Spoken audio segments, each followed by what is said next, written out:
আজকে আমরা যে চ্যাপ্টারটা পড়ব সেটা হচ্ছে বি কিপিং অর এপিকালচার, যেটাকে বলা হয়। এপিকালচার কথাটার অ্যাকচুয়ালি মিনিং হচ্ছে মৌমাছি চাষ। এবার যখনই কোনো সময় সায়েন্টিফিক পদ্ধতিতে মৌমাছি চাষ করা হয় তখনই সেই পদ্ধতিটাকে বলা হয় সেটা হচ্ছে এপিকালচার টেকনিক। এপিকালচার অ্যাকচুয়ালি খুব ইম্পর্ট্যান্ট একটা জিনিস, তার কারণ হচ্ছে যে মৌমাছি থেকে বিভিন্ন অর্থনৈতিক গুরুত্ব সম্পন্ন বস্তু পাওয়া যায় এবং সেই সমস্ত বস্তুগুলোকে আমরা আমাদের নিজেদের দৈনন্দিন জীবনে বিভিন্ন জায়গায় কাজে লাগাই, যেমন মধু, মোম বা মৌমাছির যে বিষ হয় সেটা দেখা যায় যে অনেক রোগের ট্রিটমেন্টের জন্য ইউজ করা হয়। তো সেই জন্য এপিকালচার এটা কিন্তু খুব একটা ইম্পর্ট্যান্ট অ্যাকচুয়ালি প্র্যাকটিসের মধ্যে পড়ছে। এবার যে স্পিসিসগুলো মৌমাছি চাষ করা হয় সেগুলোর মধ্যে একটা হচ্ছে Apis indica, Apis dorsata, Apis florea এবং এপিস ম্যালিফেরা। এদের মধ্যে সবথেকে কমন যেটা চাষ করা হয় বা আমাদের ভারতেও যেটা চাষ করা হয় সবথেকে বেশি সেটা হচ্ছে এপিস ইন্ডিকা। যদিও মৌমাছির চাষ সেটা অনেকটা রেস্ট্রিক্টেড, আমাদের এখানে রাজস্থানের সাইডে কিছু জায়গায় চাষ করা হয়, কিন্তু সব জায়গাতে যে মৌমাছি চাষ বিরাট ব্যাপক পরিমাণে আমাদের দেশেতে করা হয় তা কিন্তু কখনোই নয়। এবার দেখো, যখনই আমরা মৌমাছির কথা বলতে যাই তো সবার প্রথম মৌমাছির আমাদের লাইফ সাইকেল স্টাডি করতে হয়। যে মৌমাছি যদি চাষ করার কথা বলা হয় তো সবার প্রথম দেখো মৌমাছির থেকে তৈরি হচ্ছে ফার্স্টই সেটা হচ্ছে অ্যাকচুয়ালি ডিম। ডিম থেকেই দেখো তৈরি হয় সেটা হচ্ছে লার্ভা। লার্ভা থেকে পরবর্তী দশায় এটা তৈরি করে পিউপা, এবং পিউপা দশাতে এরা কিন্তু মৌচাকের কুঠুরির মধ্যেই কর্মী মৌমাছিরা এই মুখটাকে সিল করে দেয় এবং সেইখানেই ওদের আস্তে আস্তে চেঞ্জ হয় এবং সেখান থেকেই কিন্তু ওরা তৈরি হয় সেটা হচ্ছে ম্যাচিওর। এবং ম্যাচিওর হওয়ার পর ন্যাচারালি ওরা যেটা করে সেটা হচ্ছে ওপরকার মুখের যে সিল যেটা থাকে সেটা কেটে দিয়ে বাইরের দিকে বেরিয়ে চলে আসে। এদের কিন্তু আলাদা করে কোনো গুটি বা কিছু তৈরি হয় না, এদের মৌচাকের কুঠুরির মধ্যেই এদের যে চেঞ্জেস যেগুলো হয় সেই চেঞ্জেসগুলো হয়। এবার মৌমাছির যে বিশেষত্ব যেগুলো রয়েছে, এরা হচ্ছে কলোনিয়াল, কারণ এরা কলোনি তৈরি করে, একসাথে অনেক কটা মৌমাছি একসাথে থাকে। এবং সোশ্যাল, এরা দেখবে সমাজবদ্ধ জীব, কারণ সবাই একসাথে রয়েছে। এবং পলিমরফিক, কারণ এদের মধ্যে কিন্তু আলাদা আলাদা টাইপ দেখতে পাওয়া যায়, যেমন ধরো রানী মৌমাছি রয়েছে, কর্মী মৌমাছি রয়েছে, পুরুষ মৌমাছি রয়েছে, সেই জন্য এদের আলাদা আলাদা গঠন বৈশিষ্ট্য সেটাও কিন্তু দেখতে পাওয়া যায়। এবার আমরা দেখি যে মৌমাছির কলোনির মধ্যে তিন ধরনের মৌমাছি থাকে, একটা হচ্ছে রানী মৌমাছি, একটা কর্মী মৌমাছি, একটা পুরুষ মৌমাছি। অ্যাকচুয়ালি রানী মৌমাছি এবং কর্মী মৌমাছি দুজনেই কিন্তু স্ত্রী মৌমাছি। স্ত্রী মৌমাছিদের মধ্যে একজন রানী হিসেবে নির্বাচিত হয় এবং সেই কিন্তু আকারে অনেকটা বড় হয় এবং তার প্রধান কাজ হয় ডিম পাড়া এবং পরবর্তী জেনারেশনে নতুন জীব তৈরি করা। এবং সেই রানী মৌমাছি ছাড়া মৌচাকের মধ্যে বাকি যে সমস্ত স্ত্রী মৌমাছি আছে তারা সবাই কিন্তু কর্মী মৌমাছি হিসেবে কাজ করে এবং তারাই কিন্তু মৌচাকের সমস্ত যে কাজ যেগুলো রয়েছে সেগুলো তারাই কিন্তু কাজ করছে। অন্যদিকে হ্যাপ্লয়েড ক্রোমোজোম যুক্ত, কারণ মৌমাছির ক্ষেত্রে আমরা জানি যে তারা কিন্তু পার্থেনোজেনেসিস এই বৈশিষ্ট্যটা দেখায় এবং ফিমেল বি যেগুলো হয় অর্থাৎ কুইন এবং ওয়ার্কার, এদের ক্রোমোজোম নাম্বার হয় 2n। আর হ্যাপ্লয়েড ক্রোমোজোম যুক্ত যে জীবগুলো হয় অনিষিক্ত ডিম্বাণু, আনফার্টিলাইজড ওভা থেকে যেগুলো ডেভেলপ করে সেগুলোই হচ্ছে কিন্তু মেল বি। মেল বিগুলোর অ্যাকচুয়ালি কিন্তু স্পার্ম প্রোডাকশন বা স্পার্ম ডোনেশন ছাড়া আলাদা করে তাদের কোনো ভাইটাল রোল কিন্তু মৌমাছির ক্ষেত্রে সেখানেতে পাওয়া যায় না। তো তিনটে টাইপের মৌমাছি রয়েছে, একটা হচ্ছে রানী মৌমাছি, কর্মী মৌমাছি, পুরুষ মৌমাছি। রানী মৌমাছির লাইফ স্প্যান কম্পারেটিভলি অনেক বেশি হয়। রানী মৌমাছি দেখা যায় প্রায় 2 থেকে 3 বছর বাঁচে। কর্মী মৌমাছিদের আয়ুকাল হচ্ছে প্রায় 4 মাসের মতো। আর পুরুষ মৌমাছি যারা রয়েছে তাদের আয়ুকাল সব থেকে কম, সেটা হচ্ছে 50 থেকে 60 দিন, মানে অ্যাভারেজ ধরে নেওয়া যেতে পারে 2 মাস। অন্যদিকে দেখো, যে কোনো একটা মৌচাকে সবসময় রানী মৌমাছি একটাই থাকে। কর্মী মৌমাছির সংখ্যা সব থেকে বেশি হয়, 20 থেকে 30 হাজার প্রায় সংখ্যায়। আর অন্যদিকে পুরুষ মৌমাছি সেটা হচ্ছে 100 থেকে 500-র মতো সংখ্যায় কিন্তু পুরুষ মৌমাছি সবসময় থাকে। এবার দেখো, যখনই কোনো মৌচাকের মধ্যেতে নতুন রানী মৌমাছি ডেভেলপ করে তখন যেটা দেখা যায় যে পুরনো যে রানী মৌমাছি ওই মৌচাকের মধ্যে আগে ছিল তারা কিন্তু এক জায়গা থেকে অন্য জায়গায় আবার উড়ে চলে যায়। এবং এই ঘটনাটা কি বলা হয় যে বি সোয়ার্মিং। এবং যখনই একটা রানী মৌমাছি এক জায়গা থেকে অন্য জায়গায় উড়ে যায় তখন রানী মৌমাছির সাথে সাথেই দেখা যায় যে সেখানে বেশ কিছু পুরুষ মৌমাছি এবং প্রচুর সংখ্যায় কর্মী মৌমাছি তারাও কিন্তু উড়ে যায়। এবং রানী মৌমাছি তার জীবনচক্রের মধ্যে ওই একবারই কিন্তু একটা মৌচাক থেকে নতুন মৌচাকেতে উড়ে যায়। তো এই ঘটনাটা কি বলা হয় বি সোয়ার্মিং। এবং যখন এই বি সোয়ার্মিং হয় তখনই দেখা যায় যে এরা কিন্তু মেল যে মৌমাছি রয়েছে তাদের সাথে এরা কিন্তু যুক্ত হয় এবং মানে মিলনে এরা লিপ্ত হয়, এবং সেইটাকেই বলা হয় নকচুয়াল ফ্লাইট। এবং নিজেরা যেহেতু ডানার আকারটা অনেক ছোট হয়, সেই জন্য নিজে নিজে এরা কিন্তু উঠতেও পারে না। তো এদের সবসময় যেটা হয় যে যখনই রানী মৌমাছি উড়ে যায়, তখন কিন্তু তাদেরকে হেল্প করে অ্যাকচুয়ালি ওয়ার্কার বি যারা রয়েছে, সেই ওয়ার্কার বিরাই কিন্তু এদেরকে হেল্প করে থাকে। এই হচ্ছে এদের সাধারণ যে বৈশিষ্ট্য বলা হয় সেটা। তো সেই জন্যই নকচুয়াল ফ্লাইট হচ্ছে অ্যাকচুয়ালি খুব একটা ইম্পর্টেন্ট জিনিস, কারণ এই সময়ই অ্যাকচুয়ালি মৌমাছির যে মেটিং, সেই মেটিংটা কিন্তু কমপ্লিট হয়। এবং মেটিং হওয়ার পরেই কিন্তু পুরুষ মৌমাছি অ্যাকচুয়ালি যে স্পার্ম ডোনেট করে সে কিন্তু মারা যায়। এরপর দেখা যায় যে মিটিং হওয়ার পর এরা যখন নতুন মৌচাকেতে যায়, তখন 3 থেকে 4 দিন এরা কিন্তু রেস্ট নেয়, এবং এই সময় কিন্তু কোনো ডিম এরা পারে না। এরপর দেখা যায় এরা ডিম পাড়তে শুরু করে, এবং প্রত্যেক দিন প্রায় 1500 করে ডিম এরা কিন্তু মৌচাকের কুঠুরির মধ্যে পারে। তো এইটাই অ্যাকচুয়ালি দেখো এদের যে অ্যাকচুয়ালি ফার্টিলাইজেশন প্রসেস, এই ফার্টিলাইজেশন প্রসেসের কথা বলা যায়। এবার কর্মী মৌমাছি যারা রয়েছে, অর্থাৎ স্ত্রী মৌমাছি যারা ডিম পাড়তে পারছে না, তারাই কিন্তু সব থেকে ইম্পর্টেন্ট রোল অ্যাকচুয়ালি মৌচাকের ক্ষেত্রে তারা কিন্তু প্লে করে। এবং তাদের যদি লাইফ সাইকেলটা একটু স্টাডি করি, দেখা যাবে যে এদের জীবনচক্রের পর্যায়ে আলাদা আলাদা পর্যায়ে আলাদা আলাদা কাজ এরা করে থাকে। যেমন দেখো যে রানী মৌমাছি যখন ডিম পারলো, সেই ডিমগুলো আস্তে আস্তে আকারে বড় হয়, এবং সেই ডিম ফুটে সে মানে ডিমের মধ্যে যে লার্ভা থাকে সে আকারে বড় হয়, এবং একটা সময় ডিম ফুটে লার্ভাটা বাইরের দিকে বেরোয়। এবং সেটা মোটামুটি ডিম পাড়া থেকে শুরু করে যে ফার্স্ট ডে ডিম পারলো, 4th ডেতে গিয়ে সে ডিমগুলো ফুটে সেখান থেকে লার্ভাগুলো তৈরি হয়। এবার কর্মী মৌমাছিরা এই লার্ভাগুলোকে খাবার দিতে থাকে, এবং খাবার পেয়ে আস্তে আস্তে এই লার্ভা যেটা সেটা বাড়তে থাকে, এবং মোটামুটি 10th ডেতে লার্ভা যেটা সেটা পুরোপুরি ম্যাচিওর স্টেজেতে চলে আসে। এবং সেই সময় কর্মী মৌমাছিরা যেটা করে সেটা হচ্ছে, দেখো যখন খাবার দিল, খাবার দিয়ে নারিশ করে একে আস্তে আস্তে বড় করলো, বড় করার পর মোটামুটি যখন 10th ডে এলো, তখন এই মুখটা সিল করে দিল, এবং এই মুখটা সিল অবস্থাতেই এরা কিন্তু আস্তে আস্তে পিউপা দশায় যায়, এবং প্রায় 12 দিন বাদে অর্থাৎ 22তম দিন এরা ম্যাচিওর হয়, এবং এই উপরকার খোলকটা ভেঙে এরা বেরিয়ে চলে আসে। এবার দেখা যায় যে যখন এই লার্ভা ডেভেলপ হতে যাচ্ছে, এই লার্ভার ক্ষেত্রেই এই কর্মী মৌমাছি যারা রয়েছে তারা অনেক সময় দেখা যায় যে পিওর মধু যেটা ফুল থেকে কালেক্ট করা হয়েছে সেটা অনেক লার্ভাকে দেয়। এবার যাকে অ্যাকচুয়ালি পিওর মধু দেবে সেই কিন্তু রানী মৌমাছিতে কনভার্ট হয়, এবং এটাকে বলা হয় রয়্যাল জেলি এই খাবারটাকে। আর যদি দেখা যায় যে খাবারটা দেওয়ার সময় মধুর সাথে পোলেন গ্রেন বা পরাগরেণু মিশিয়ে খাবারটা দেওয়া হয়, তখন সেটার নিউট্রিশন ভ্যালু কিছুটা কমে যায়, এবং ওইটাকে বলা হয় বি ব্রেড। এবং যে মৌমাছিগুলো অ্যাকচুয়ালি বি ব্রেড যাদেরকে খাওয়ানো হবে, সেই লার্ভাগুলি মানে সেই ফিমেল, সেই স্ত্রী যে লার্ভাগুলো রয়েছে, তারা সবাই কিন্তু ওয়ার্কার বিতে কনভার্ট হবে।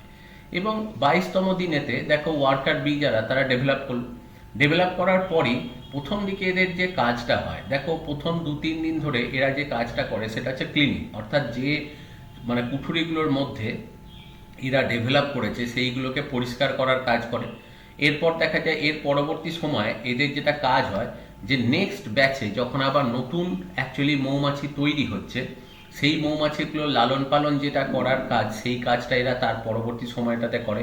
দেখো 24 থেকে মোটামুটি 32nd মানে হচ্ছে অ্যাকচুয়ালি 32তম দিন অবধি এটা করছে। তার পরবর্তী সময়েতে এরা আরও ম্যাচিওর হয়, এবং তখন দেখা যায় এরা যেটা করে সেটা হচ্ছে অ্যাকচুয়ালি কুঠুরির রিপেয়ারিংয়ের, অর্থাৎ নতুন মোম, এদের মোম গ্রন্থি তখন ডেভেলপ হয়ে যায়, এবং নতুন মোম গ্রন্থি দিয়ে যে অ্যাকচুয়ালি মৌচাকের কুঠুরিগুলো নষ্ট হয়ে গেছে কোনো প্রাকৃতিক বিপর্যয়ে, তাপমাত্রায়, বৃষ্টিপাতের জন্য, সেইগুলোকে রিপেয়ার করে। এর পরবর্তী সময় যখন এরা আরও ম্যাচিওর হয়ে যায়, আকারে আরও বড় হয়ে যায় এবং আরও ক্ষমতাশালী হয়, তখন এরা কিন্তু মৌচাকের একদম বাইরের দিকে থাকে, এবং এই সময় এরা কিন্তু প্রোটেকশনের কাজ করে, যে মৌচাকেতে প্রোটেকশনের কাজ করে। যার জন্যই দেখো যে অনেক সময় কেউ বদমাইশ করে ঢিল ছুঁড়ে দিলে যে মৌমাছিগুলো তেড়ে আসে, সেইগুলো অ্যাকচুয়ালি লাইফ সাইকেলের এই স্টেজটাতে রয়েছে, ওদের কাজ হচ্ছে প্রোটেকশন করা। আর এর পরবর্তী ক্ষেত্রে 43 দিনের পর থেকে যতদিন অবধি কর্মী মৌমাছি বাঁচবে, অর্থাৎ 4 মাস যে কর্মী মৌমাছিরা বাঁচে, এই গোটা টাইমটাই এরা যেটা করে সেটা হচ্ছে এরা বিভিন্ন জায়গা থেকে অ্যাকচুয়ালি মধু সংগ্রহ করে নিয়ে আসে, এবং এই সময়টাতে তাদের মেনলি কাজ হচ্ছে সেটা হচ্ছে মধু সংগ্রহ করে নিয়ে মৌচাকের মধ্যে সেগুলোকে স্টোর করা। তো অটোমেটিক্যালি দেখো কর্মী মৌমাছিদের গোটা লাইফ সাইকেলের মধ্যে এক একটা ফেজেতে এরা কিন্তু এক এক রকমের কাজ করে, এবং যত এরা ম্যাচিউর হতে থাকে তত কিন্তু মৌচাকের দায়িত্ব এদের কমতে থাকে এবং বাইরে থেকে খাদ্য গ্রহণের বা খাদ্য সংগ্রহের যে দায়িত্ব সেটা বাড়তে থাকে। এবারে এই সমস্ত কাজ করার জন্য এই ওয়ার্কার বি যারা হয় তাদের মধ্যে কিন্তু বিশেষ কিছু গঠন ডেভেলপ করে, যেটা কিন্তু পুরুষ বা রানী মৌমাছির ক্ষেত্রে সেইভাবে খুব একটা ডেভেলপ করে না, কারণ তাদের প্রধান কাজ যেহেতু শুক্রাণু এবং ডিম্বাণু তৈরি করে অ্যাকচুয়ালি পপুলেশনটাকে বাড়ানো, তো সেই জন্য তারা কিন্তু এই ধরনের কাজের জন্য খুব একটা অ্যাডাপ্টেড হয় না। এই গঠনগুলো থাকলেও সেগুলো ম্যাক্সিমামে নিষ্ক্রিয় বা ভেস্টিজিয়াল হয়ে থাকে, কিন্তু কর্মী মৌমাছিদের ক্ষেত্রে এই গঠনগুলো খুব ভালোভাবে থাকে। এবার প্রথমেই যেটা হয় যে এদের তো সন্ধিপদ প্রাণী, এরা যেহেতু দেখো অ্যাকচুয়ালি আর্থ্রোপোড, তো এদের যে পা যেগুলো রয়েছে সেই পায়ের মধ্যে অনেক কটা ছোট ছোট পার্ট থাকে এদের দেহের গঠনের মধ্যে। তো এদের দেখো অ্যাকচুয়ালি যে গঠনগুলো রয়েছে তার মধ্যে প্রথম যে পার্ট পায়ের থাকে সেটা হচ্ছে কক্সা, ছোট্ট একটা পার্ট থাকে এটার নাম হচ্ছে ট্রকেন্টার, তারপর হচ্ছে ফিমার, টিবিয়া, টার্সাস এবং লাস্টে হচ্ছে প্রিটার্সাস। তো এই স্ট্রাকচারগুলি এদের পায়ের মধ্যে থাকে। তো সবার প্রথমে যে গঠনগুলো এদের দেখতে পাওয়া যায় সেটা হচ্ছে এদের অ্যাকচুয়ালি প্রথম জোড়া যে পা রয়েছে, 3 জোড়া পা আছে, প্রথম জোড়া পায়ের অ্যাকচুয়ালি টিবিয়া যে পোর্শনটা রয়েছে সেখানে একটা ব্রাশের মতো স্ট্রাকচার থাকে, রোঁয়ার মতো গঠন থাকে, এবং এই গঠনটা ফার্স্ট পায়ের যে টিবিয়াতে যে রোঁয়ার মতো গঠনটা, এইটাকে বলা হয় আইব্রাশ। এই আইব্রাশ যেটা হয় সেটা হচ্ছে চোখের সামনে যে পোলেন গ্রেনগুলো এদের আটকে যায় যে মধু সংগ্রহ করতে গিয়ে, সেগুলোকে পরিষ্কার করতে কাজ করে, সেই জন্য এটাকে বলে আইব্রাশ। অন্যদিকে দেখা যায় যে এদের আবার টার্সাস যেটা রয়েছে, ঠিক আছে, যে টার্সাস যেটা রয়েছে সেই টার্সাসেও কিন্তু ওই ফার্স্ট পেয়ারেতেই টার্সাসেও কিছু রোঁয়ার মতো গঠন থাকে, যেটা অ্যাকচুয়ালি এদের অ্যান্টেনা বা সুর যেটা রয়েছে সেই সুর পরিষ্কার করতে কাজে লাগে। তো ওটাকে বলা হয় পোলেন ব্রাশ। তাহলে টিবিয়াতে রয়েছে আইব্রাশ আর টার্সাসে রয়েছে পোলেন ব্রাশ, এই দুটো কিন্তু ফার্স্ট পেয়ার প্রথম পা জোড়াটাতে থাকে। তারপর দেখা যায় যে সেকেন্ড যে পা জোড়া যেটা রয়েছে, সেকেন্ড যে পাটা রয়েছে সেখানেতে তাদের অ্যাকচুয়ালি মানে সেখানেতে যে টিবিয়া যে স্ট্রাকচারটা রয়েছে, এখানে বানানটা একটু ভুল লেখা আছে, এটা হচ্ছে টিবিয়া হবে। তো টিবিয়া যেটা রয়েছে সেকেন্ডে, সেখানেতে অ্যাকচুয়ালি ওয়াক্স স্পাইন থাকে, এবং ওয়াক্স স্পাইন যেটা রয়েছে সেইখান থেকেই তারা কিন্তু অ্যাকচুয়ালি ওয়াক্স মানে সেটার মাধ্যমে চামচের মতো, যেটা তাদের ওয়াক্স গ্ল্যান্ড থেকে বিভিন্ন বডি এই যে থেকে ওয়াক্স বার করে এই যে রিপেয়ারিং এর যে কাজটা, সেই রিপেয়ারিং এর কাজটা করতে এটা কাজ করছে। অন্যদিকে দেখা যায় যে এদের থার্ড পেয়ার যে পা রয়েছে, তৃতীয় জোড়া যে পা রয়েছে, সেখানকার দুটো গঠন রয়েছে। একটা রয়েছে টার্সাস, যে গঠনটা রয়েছে সেই টার্সাসের মধ্যে দেখা যায় পোলেন কোম বলে একটা গঠন থাকে, যেটা ফুল থেকে পরাগরেণু কালেক্ট করতে কাজ করে। আর দেখা যায় যে পোলেন বাস্কেট বলে একটা স্ট্রাকচার থাকে, যেটা হচ্ছে টিবিয়ার মধ্যে থাকছে। তো এটা টার্সাসে, এটা টিবিয়ার মধ্যে, এখানেও বানানটা একটু ভুল লেখা আছে, এনটা হবে না, তো এটার আমার টাইপিং মিস্টেক। তো অ্যাকচুয়ালি টিবিয়া বলে একটা গঠন থাকে, যেটা যেটা কিন্তু অ্যাকচুয়ালি কাজ হচ্ছে এখানে পোলেন বাস্কেট স্ট্রাকচার, যেটার মাধ্যমে ওরা পোলেন গ্রেনকে কালেক্ট করে নিয়ে আসে। তো অ্যাকচুয়ালি এই গঠনগুলো কিন্তু ওয়ার্কার বিদের দেখতে পাওয়া যায়, এবং ন্যাচারালি দেখেই বুঝতে পারছো এই স্ট্রাকচারগুলো যেহেতু পোলেন গ্রেন কালেকশনের ব্যাপার, তাহলে সেটা কিন্তু একদম ম্যাচিওর অবস্থাতেই এদের গঠনটা কিন্তু সব থেকে ভালো পর্যবেক্ষণ করা যায়। তো এই স্ট্রাকচারগুলো আমরা কিন্তু ওয়ার্কার বিদের দেখি তাদের কাজ করার জন্য। এবার যদি হানিবির ক্ষেত্রে আমরা অ্যাকচুয়ালি তাদের লাইফ সাইকেল স্টার্ট করি তাহলে বা স্টাডি করি, তাদের দেখো যে প্রথমেই যেটা আসছে সেটা হচ্ছে নকচুয়াল ফ্লাইট। যে যখনই একটা মৌচাকের মধ্যে নতুন অ্যাকচুয়ালি রানী মৌমাছি জন্মায়, তখন আগেকার পুরনো রানী মৌমাছি বেশ কিছু কর্মী মৌমাছি এবং পুরুষ মৌমাছির সাথে উড়ে চলে আসে নতুন জায়গায়। তো এটা কি বলা হয় যেটা, সেটা হচ্ছে নকচুয়াল ফ্লাইট। এবং এই সময় এদের কিন্তু পুরুষ মৌমাছির সাথে মিটিং হয়, এবং তারপর তারা ফিরে এসে অ্যাকচুয়ালি মৌচাকের কুঠুরির মধ্যে ডিম পাড়তে শুরু করে। এবং বলেছিলাম যে 3-4 দিন রেস্ট নেওয়ার পর প্রত্যেক দিন প্রায় 1500টার মতো করে ডিম এরা পাড়তে শুরু করে। এই ডিমগুলো মোটামুটি 3-4 দিনের মাথাতে ডিমগুলো ফুটে সেখান থেকে দেখা যায় লার্ভা, যেটা ফার্স্ট স্টেজ লার্ভা, সেটা তৈরি হয়।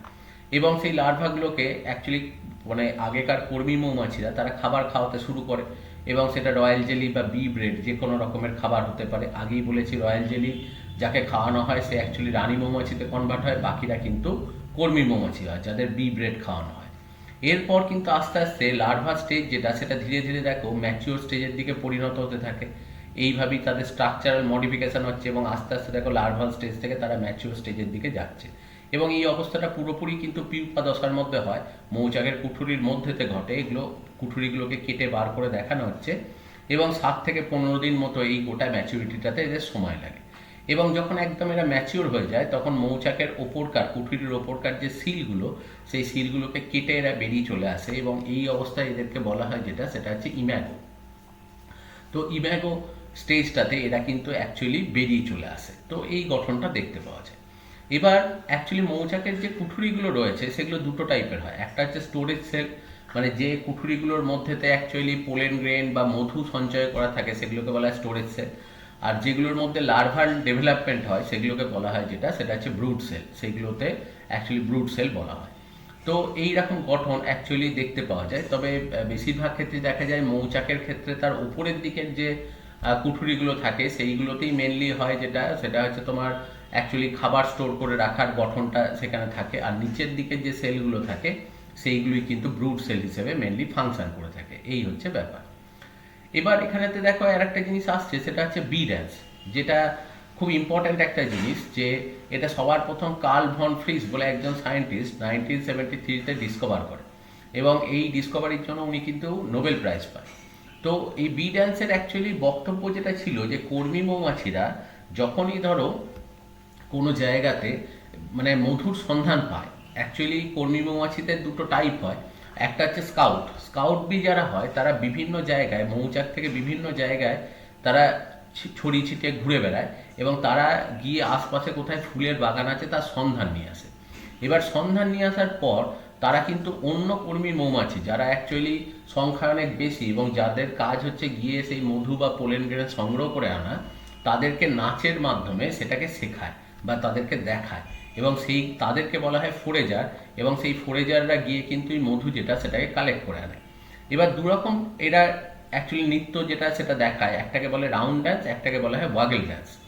রাউন্ড ড্যান্স যেটা সেটা হচ্ছে যদি কোনো সময় দেখা যায় যে ফুড সোর্স অর্থাৎ ফুলের বাগানটা মৌচাক থেকে 50 মিটারের মধ্যে আছে, তাহলে তখন যেটা দেখায় সেটা হচ্ছে রাউন্ড ড্যান্স। সেক্ষেত্রে যেটা করে একটা সার্কেল ধরে সে একবার ডান দিকে রাউন্ড করে ঘুরে আবার একবার বাঁ দিকে রাউন্ড করে ঘুরে, তার অর্থ দিয়েও বোঝায় যে মৌচাকের কাছাকাছির মধ্যেই কিন্তু খাবার যেটা সেটা ফুলের বাগানটা আছে। কিন্তু ফুলের বাগান যদি দূরের হয় তাহলে সে কিন্তু সেটা বোঝানোর জন্য যেটা করে, ধরো একটা মৌচাক এখানে রয়েছে আর খাবারের সোর্স যেটা সেটা হচ্ছে এই জায়গায়, তো সেখানেতে যেটা করে সেটা হচ্ছে দেখো সে কিছুটা রাস্তা ডান দিক বাঁ দিক করে সোজা যাচ্ছে, দিয়ে একবার রাইট সাইড দিয়ে ঘুরে আসবে, আবার সোজা যাবে, আবার বাঁ দিক দিয়ে ঘুরে আসবে, মানে একটা আর্টের মতো একটা দেখো গঠন তৈরি করে সে কিন্তু মুভ করছে। এইটাকেই বলা হয় যেটা সেটা হচ্ছে ওয়াগল ড্যান্স, কারণ এদের লেজটা সে যাবার সময় নাড়ায়, তো সেই জন্যই ওটাকে বলা হয় যেটা সেটা হচ্ছে ওয়াগল ড্যান্স। এবং ওয়াগল ড্যান্সের মাধ্যমে অনেক কটা জিনিসকে বোঝায়। এই স্ট্রেট লাইন দিয়ে বুঝিয়ে দেয় যে কোন দিকে যেতে হবে। যদি মধুর সোর্স এদিকে হয় তাহলে এ দেখো সেইভাবে মুভ করছে, যদি এই সাইডে হয় সেইভাবে মুভ করছে, যদি উল্টো দিকে হয় উল্টো দিকে মুভ করছে। এবং সূর্যের সাথে কতটা অ্যাঙ্গেল করতে হবে সেটাও বেশ কিছুটা এটা বুঝিয়ে দেয়, যে সূর্যের সাথে কতটা অ্যাঙ্গেল করে অ্যাকচুয়ালি গেলে এই মধুর সোর্স যেটা সেটাকে খুঁজে পাবে।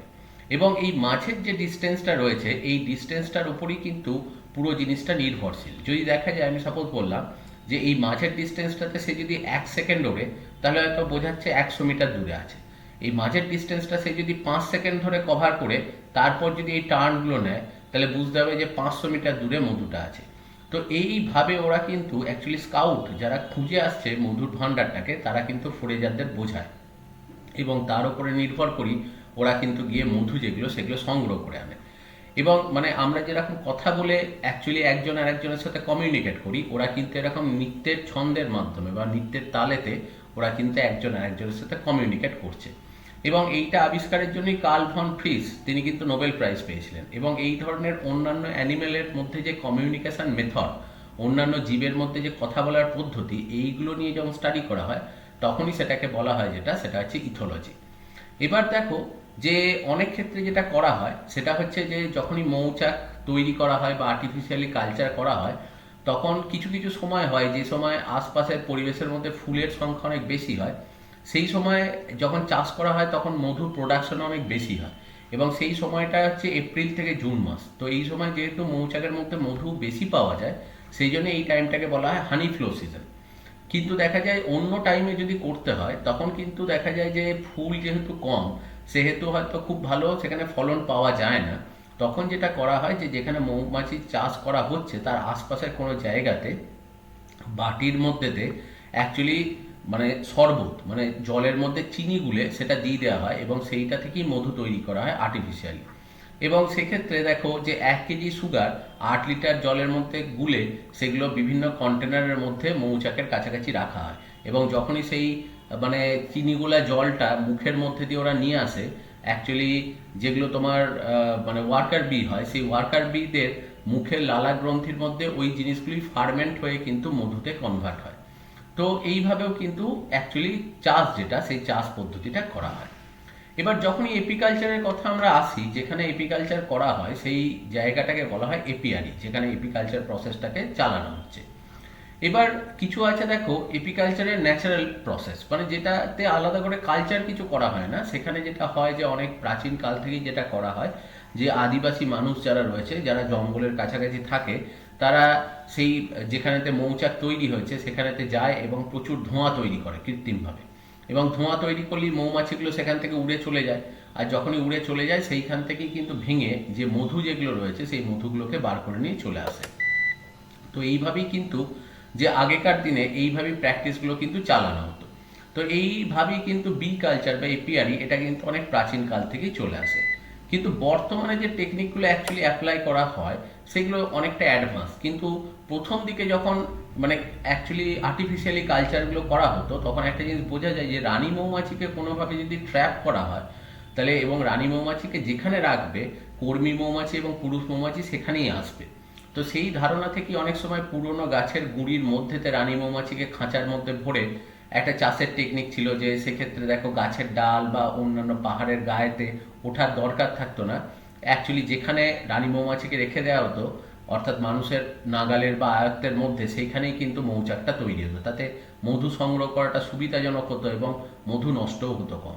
এবং কখনো দেখা যায় যে শেড তৈরি করে সেখানে ছোট ছোট কিছু সিমেন্টের ধরো পাত্রের মধ্যেতে রানী মৌমাছিকে কোনো ট্র্যাপের মধ্যে, জালের মধ্যেতে আটকে রেখে দেওয়া হলো, তাতেও সেখানেও মৌচাক তৈরি হতো।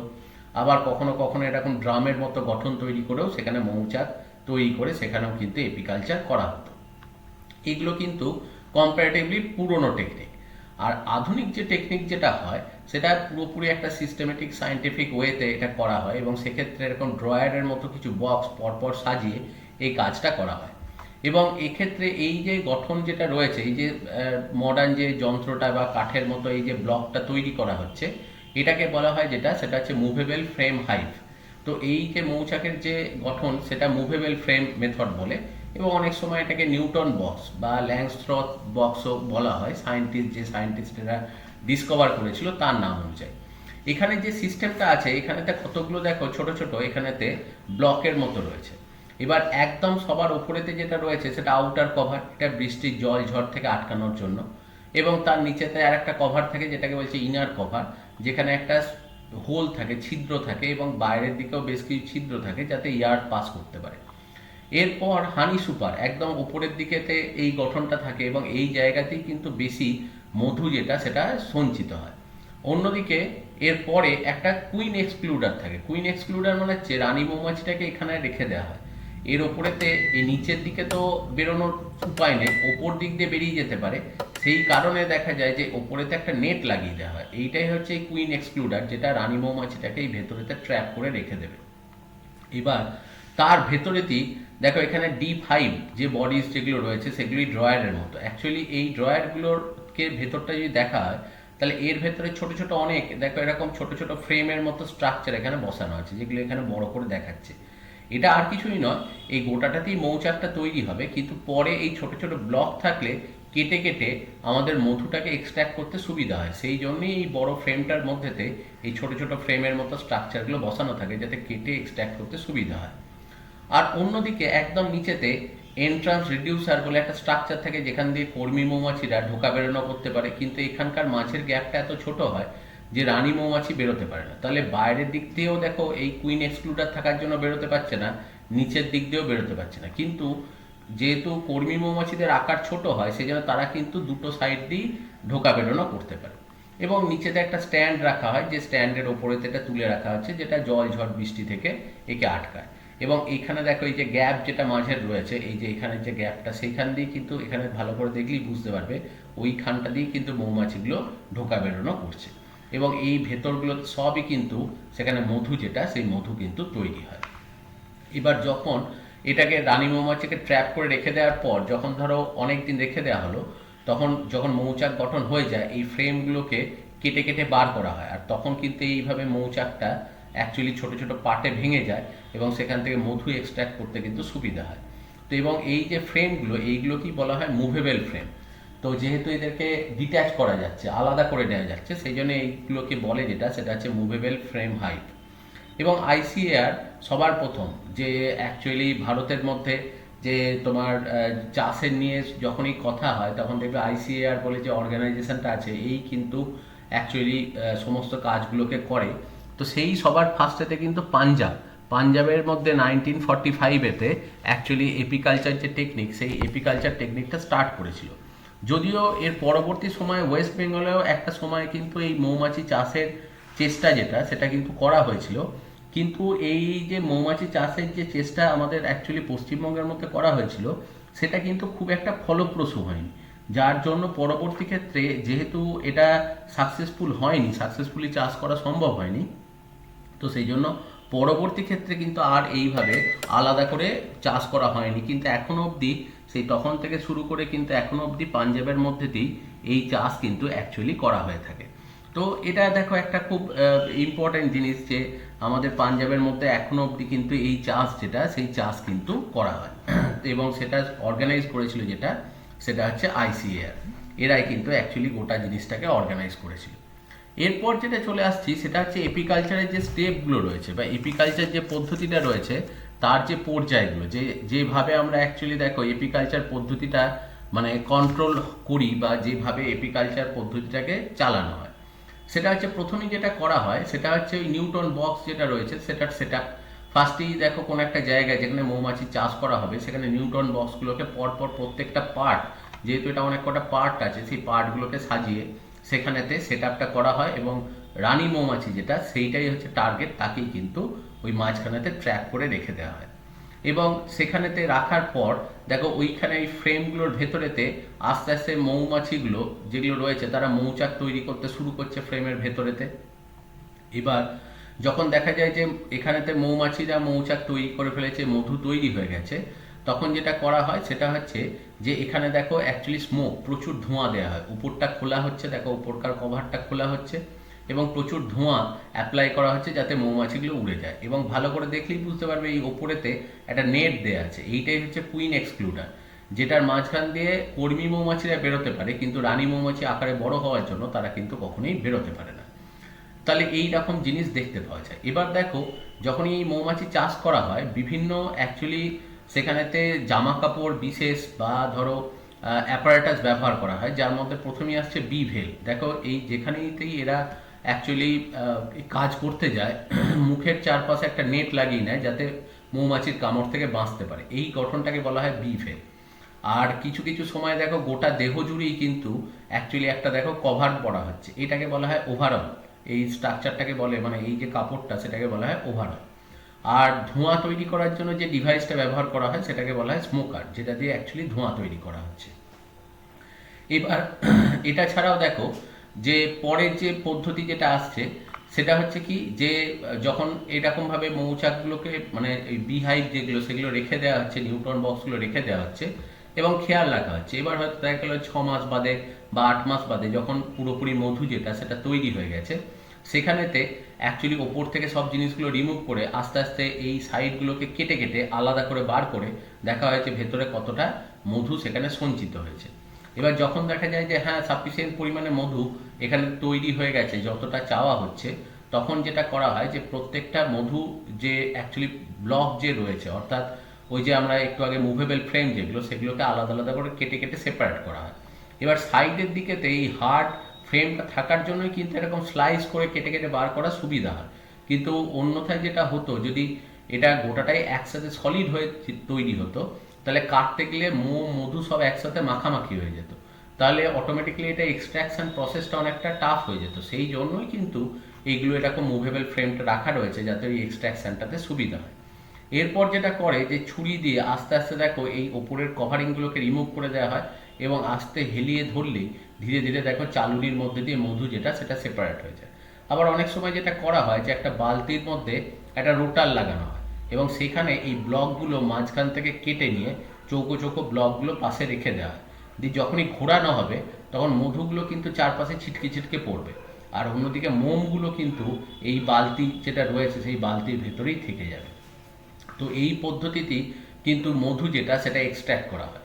এবং এক্ষেত্রে দেখো যে এখানেতে যেটা বলা হয় যে মৌমাছিগুলো যখন এই মৌচাকটা খোলা হচ্ছে তখন উপরের মৌমাছিকে তাড়ানোর জন্য বি ব্রাশ বলে এক ধরনের ব্রাশ ব্যবহার করা হয়, যেটা দিয়ে মৌমাছিগুলোকে সরানো হয় দেখার জন্য। আবার দেখো হাইভ টুল, যেটা দিয়ে কেটে এই প্রত্যেকটা যে অ্যাকচুয়ালি মুভেবল ফ্রেমকে সেপারেট করা হয়, সেই ছুরির মতো যে গঠনটা রয়েছে, এই যে দেখো যেমন এটা রয়েছে, ধরো এটাকে বলা হয় হাইভ টুল।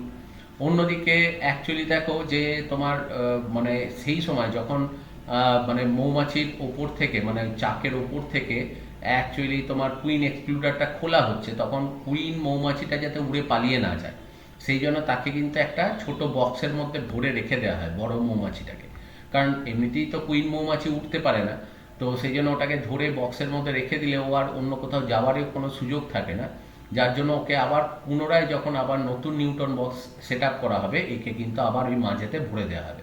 তো ওই গঠনটা কি বলা হয় কুইন ক্যাচার। আর অন্যদিকে এই যে দেখো বালতির মধ্যে এই যে দেখো একটা সেট আপ রয়েছে যেটা রোটার, যেটা ঘুরে অ্যাকচুয়ালি মধুটাকে মোম থেকে সেপারেট করতে কাজে লাগে, ওইটাকে বলা হয় যেটা সেটা হচ্ছে হানি এক্সট্রাক্টর। সুতরাং এরকম বিভিন্ন ডিভাইস অ্যাকচুয়ালি ইউজ করা হচ্ছে এবং সেখান থেকে যে উপজাত বস্তুগুলো পাওয়া যাচ্ছে সেগুলো সবই কিন্তু আমাদের একটা সেকেন্ডারি সোর্স অফ ইনকাম হিসেবে কাজ করছে এবং ন্যাচারালি দেখা যায় যে এর ইকোনমিক ইম্পর্টেন্সও কিন্তু অনেক বেশি। এবার মৌমাছি যখনই আমরা কথা বলি তো ওখান থেকে যে পদার্থগুলো মেনলি পাওয়া যায় দেখো, তার মধ্যে প্রথমেই রয়েছে মধু পাওয়া যাচ্ছে এবং মধু যেটা রয়েছে সেটা প্রচণ্ডই মানে উচ্চ গুণ সম্পন্ন। এবার এর যে কম্পোজিশন সেটা একটু মনে রাখতে হবে, কারণ মাঝে মাঝে এক্সাম এটা দেয়। যেমন প্রথমেই রয়েছে লেভুলোজ, এটা মোটামুটি 38.17% মতো থাকে। ডেক্সট্রোজ, এটা অ্যাকচুয়ালি থাকে 31.3%। এটা গ্লুকোজেরই একটা প্যারালাল স্ট্রাকচার বা এরই আইসোমার বলা যেতে পারে। মল্টোজ থাকে 7.1% মতো, সুক্রোজ থাকে 1.31% মতো, বিভিন্ন ভিটামিনস আর পিগমেন্টস থাকে 4.92%-এর মতো, আর ওয়াটার থাকে 17.20%। মানে মেইনলি এটা সোর্স অফ কার্বোহাইড্রেট। এর তাহলে দেখো, এবং এইটাতে মধু দেখবে অনেক সময় সর্দি কাশি হলে বা শরীর অসুস্থ হলে আমরা কিন্তু মধু অ্যাকচুয়ালি খাই, সেবন করি। অন্যদিকে বি ওয়াক্স, যে মৌচাকের মধ্যে থেকে যে ওয়াক্স যেটা পাওয়া যায় সেটা অ্যাকচুয়ালি দেখা যায় যে সেখানেতে অ্যাকচুয়ালি দেখো যে সেরোটিক অ্যাসিড রয়েছে বা মিরিসাইক্লিক অ্যাসিড সেখানেতে রয়েছে এবং এটা মোটামুটি ওর দেখা যায় যে মেল্টিং পয়েন্ট, যে মোম যেটা রয়েছে সেই মোমের মেল্টিং পয়েন্ট এখানে দেওয়া রয়েছে 63 থেকে 65 ডিগ্রি সেন্টিগ্রেড, এবং এই ওয়াক্সটা মেনলি বিভিন্ন ক্রিম প্রস্তুতির জন্য এটা কিন্তু ইউজ করা হয়।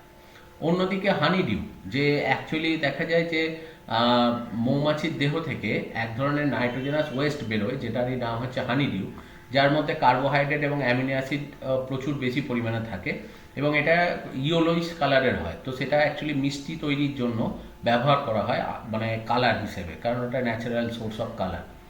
অন্যদিকে এদের দেহ থেকে মানে মৌমাছির কর্মী মৌমাছির দেহ থেকে পোলেন রেজিন বলে অ্যাকচুয়ালি রেজিন জাতীয় একটা পদার্থ নির্গত হয় যেটার নাম হচ্ছে প্রোপোলিস। এই প্রোপোলিস যেটা থাকে এটা অ্যাকচুয়ালি আমাদের অ্যান্টিবায়োটিক হিসেবে ব্যবহার করা হয় বা দাঁতের ইনফেকশনের জন্য ব্যবহার করা হয়।